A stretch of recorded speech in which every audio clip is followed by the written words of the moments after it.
তো সকালবেলা ঘুম থেকে উঠছি ঠিক 4:45 বাজে। তো উঠা নামাজ কালাম শেষ করলাম, নামাজ কালাম শেষ করে বাসি কাজ কাম শেষ করলাম। তো এখন নাস্তা রেডি করতেছি হালকা পাতলা।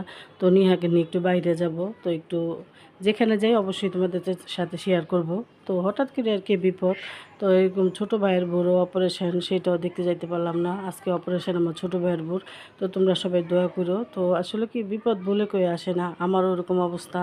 আমারও ছোটো মেয়েটা, তো পুরো কারো কে অসুস্থ সেটা দেখতে হলে পুরো ভিডিওটা অবশ্যই দেখতে হবে।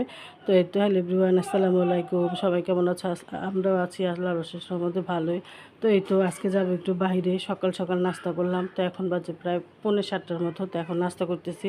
তো আমি 2টা পাউরুটি টোস্ট খাইলাম আর নিহা 2 পিস খাইলো। তো এগুলো খেয়ে আমরা বের হয়ে যাব। তো এই তো, তো দেখতেই থাকো কোথায় যাচ্ছি, কীভাবে যাচ্ছি।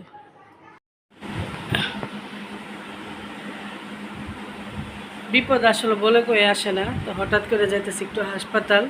তো নিহাকে নিয়ে একটু হাসপাতাল যেতেছি। তো কি করি আমরা, কোথায় যাচ্ছে কি করি, আপনাদের সবই শেয়ার করব। তো আসলে অসুখ বিসুখ কখন কার হয় কিছু বলা যায় না। তো নিহার কিছু টেস্ট দিছে, সেই টেস্টগুলো এখন করতে যাব আমি, আপনাদের ভাইয়া নিহাকে নিয়ে। তো সবাই রেডি এখন। তো চলেন আপনাদের সাথেই নিয়ে যাই।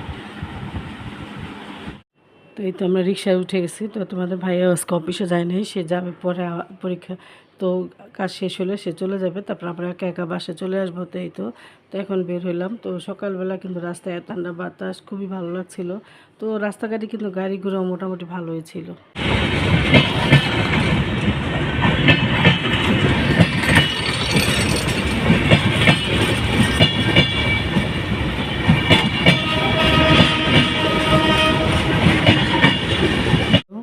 আমরা যেখানে আসার কথা সেখানে চলে আসছি। তো এখানে কিছু পরীক্ষা নিরীক্ষা আছে, সেগুলো করতে আসলাম।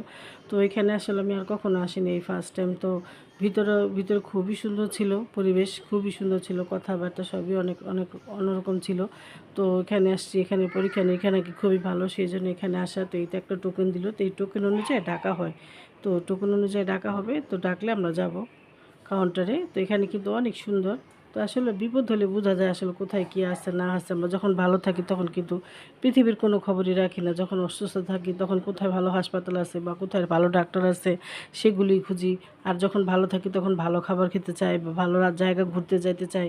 আসলে এটাই হলো মানুষের বাস্তবতা। তো এই তো, তো এখন আসলাম এই তো কাউন্টারে, এখানে আমরা রিসিপ্ট দেখবো। তো এখন নিহার কিছু পরীক্ষা টরীক্ষা আছে, সেই পরীক্ষাগুলি করাবো। তো হঠাৎ করে আসলো সমস্যা, তো কী করার, আর যাই হোক বিপদ তার বলে কয়ে আসে না। তো এই তো, তো তোমরা সবাই কে কেমন আছো, কোত্থেকে ভিডিও দেখতে সবাই একটা কমেন্ট করে যাবা। আর ভিডিওটা দেখার আগে ছোট্ট একটা লাইক দিয়ে দেখবা ভিডিওটা। তো আসলে একটা ছোট্ট একটা ভিডিও ভালোবেসে দেখলেই কিন্তু সবাই পারে, কিন্তু দেখে না। তো যার ভালো লাগে না সে তো দেখবে না, যা ভালো লাগে সে অবশ্যই দেখবে। যাদের আমার ভিডিও ভালো লাগে তাদের জন্য অনেক অনেক ধন্যবাদ ও ভালোবাসা রইলো। তো এই তো এখানে আমরা কাউন্টারে আসছি, এখন বিল বিল পে করবো। তো এই তো এখানে ওনাদের ব্যবহার আচার খুবই সুন্দর ছিল, আমি এই জায়গায় আর কখনোই আসি নাই। তো এখানে নেহার 2টা রক্ত পরীক্ষা ছিল, প্রস্রাব টেস্ট ছিল আর একটা আলট্রাসোনোগ্রাফ ছিল, সেই রিপোর্ট তো এখন দিয়ে গেলাম। তো এখন পরীক্ষা নিরীক্ষা করা শেষ, রক্তটা নেওয়া হলে পরীক্ষা শেষ। তো এই তো এখন আমরা চলে যাব বাসায়। তো লিফটে উঠবো। তো এত পরিমাণ ভিড় আর এত পরিমাণ মানুষ, যে কোত্থেকে আসলে মানুষ হাসপাতালে না গেলে বোঝা যায় না মানুষ আসলে কত অসুস্থ, কত ধরনের। তো এই ভিডিওটা আবার অনেকে দেখলে ভাববে শুধু তোমারই অসুখ হয়, তোমারই অসুখ লাইকা থাকে। তো আসলে কি করার ভাই, যদি অসুখ আল্লাহ পাক দেয়, আল্লাহ পাক, আল্লাহর সাথে তো কোনো কিছু নাই। আল্লাহ পাক যাকে ভালোবাসবে তাকে দিবে, যার আল্লাহ পাক সবারই অসুখ দেয় না। তো দেখে বিপদ দিয়ে আল্লাহ সবাই মানুষের মন পরীক্ষা করে। তো যাই হোক, এই তো এখন আমরা চলে যাবো বাসায়। তো আজকে ভিডিওটা বেশি কিছু করতে পারলাম না। তো আজকে ভিডিও এখানে শেষ করলাম। আল্লাহ হাফেজ।